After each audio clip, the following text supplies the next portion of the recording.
Speaker साहब, मैं कल से बड़ा कशमकश का शिकार हूं। मैंने ये नोट निकाला। स्पीकर साहब, आपकी तवज्जो चाहता हूं।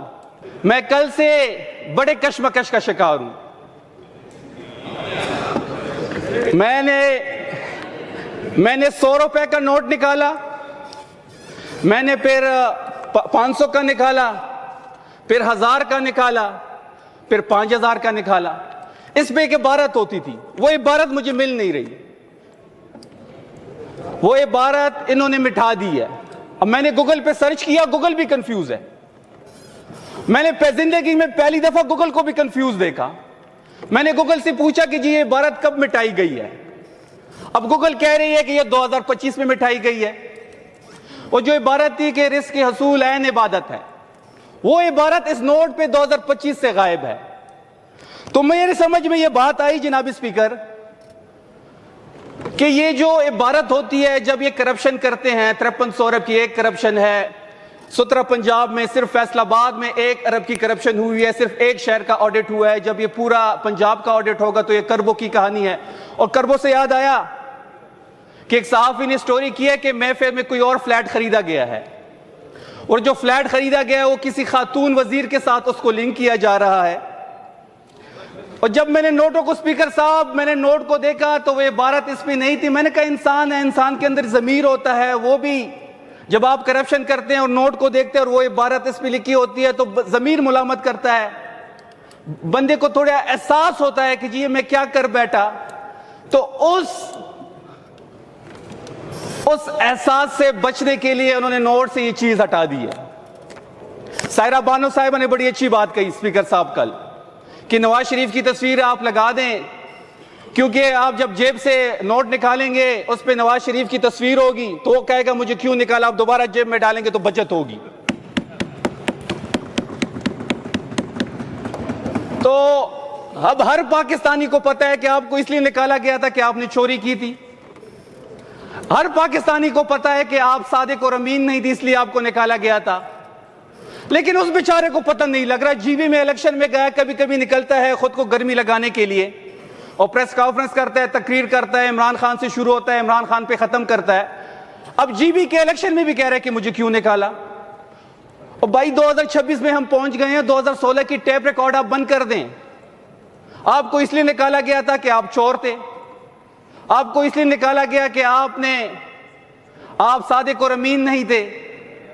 और जीबी के इलेक्शन से याद आया जनाब स्पीकर के तारीख में पहली दफा 3 इलेक्शन जीबी की हुए हैं। ये चौथा इलेक्शन था। 3 की 3 इलेक्शन जो है वो फेडरल गवर्नमेंट में जो होता है वो जीतता है। पहली दफा ऐसा हुआ है कि जीबी के इलेक्शन में मौजूदा जो फेडरल हुकूमत में लोग बैठे हुए हैं, जो 17 सीटों पे पाकिस्तान पे अजाब की तरह मुसलत है, उनका बयानिया पिट गया और वहां पे इनको शिकस्त हुई। जनाब ये कहते थे कि हमने इंडिया पाकिस्तान की जंग जीती, अच्छी बात है, हमें फख्र है, बे फौज भी हमारी है। फिर ये कहते थे कि हमने सालसी का रोल प्ले कर दिया, अच्छी बात है, पाकिस्तान का वकार बुलंद हुआ। ये कहते थे कि हम बड़े पॉपुलर हो गए हैं और इमरान खान साहब पस मंजर में चले गए हैं, तो जीबी के अवाम ने उनको जवाब दे दिया कि आपकी पॉपुलैरिटी का ये लेवल है। इलेक्शन जहां भी होगा पाकिस्तान में, किसी कोने में पाकिस्तान में इलेक्शन होगा, फॉर्म 45 पे किसी का बाप इमरान खान को नहीं हरा सकता। अब उस फॉर्म 45 को 47 पे कैसे चेंज करना है, उस मैकेनिज्म पे हमने काम करना है। जनाब आपने देखा होगा कि शहबाज शरीफ जब स्पीच कर रहे थे, बजट स्पीच कर रहे थे, अगर मैं कौमी असम्बली के अंदर होता और इनका जो रवैया इमरान खान साहब के साथ था कि जब वो स्पीच करते थे तो कभी एक बुक मारते थे, कभी सफ़े पाटते थे। मैं अपने MNA से भी मुझे गिला है कि शहबाज शरीफ को वहां पे स्पीच आपने क्यों करनी दी। बड़े आराम से वो स्पीच कर रहा था। वो अपनी स्पीच में कहता है कि जी हमने जो एयर टिकट है, जो बिजनेस क्लास में लोग ट्रेवल करते हैं, क्योंकि जो बजट है वफाक का वो तो एक अशरफिया के लिए है, उस पे हमने जो है वो टैक्स कम कर दिया। अब आपसे बंदा पूछे कि पाकिस्तान में कितने लोग जहाज से सफर करते हैं, फिर उनमें से कितने लोग जो है वो फर्स्ट क्लास से सफर करते हैं, तो ये गरीबों के जख्मों पे नमक छिड़कते हैं। फिर कहते हैं कि जी डेबिट कार्ड पे 5% टैक्स था, हमने 0.5 कर दिया। भाई पाकिस्तान की आधी आबादी के पास तो अकाउंट ही नहीं है। پھر یہ کہتے ہیں کہ جی 8.5% پہ مہنگائی جانی ہے اور ہم گروتھ جو ہے وہ 4% پہ لے کے جاتے تھے. جب عمران خان صاحب کی حکومت تھی گروتھ 6% پہ تھی. یہی شہباز شریف کہتا تھا کہ 6% پہ نہ روزگار ملتا ہے نہ ملک ترقی کرتا ہے, تو 4% پہ کیسے روزگار آئے گا, کیسے ملک چلے گا؟ یہ ملک نہیں چل رہا, یہ ملک عمران خان ہی چلائے گا. مسئلہ یہی ہے کہ یہ ملک چل نہیں رہا. ہر کام ہمارے ساتھ ہوا, پوری ریاست کی مشینری ان کے ساتھ ہے, اور یہ سیاسی جو ان کی دوڑ ہے اس میں یہ الگ جو ہے دوڑ رہے ہیں, پھر بھی فنیشنگ لائن پہ نہیں پہنچ رہے. نون لیگ جو ہے وہ اس دوڑ میں اکیلی دوڑ رہی ہے. وہ ایک مووی تھی, اس میں وہ بندہ بھاگتا تھا تو وہ جو ساتھ بھاگتے تھے اس پہ فائر کرتے تھے تاکہ میرے ساتھ کوئی بھاگے نہ. یہ اکیلے بھاگ رہے ہیں, فنیشنگ لائن پہ نہیں پہنچ رہے, تو یہ نہ اہل ہے, نہ کم میں ہے, نہ کٹو ہیں.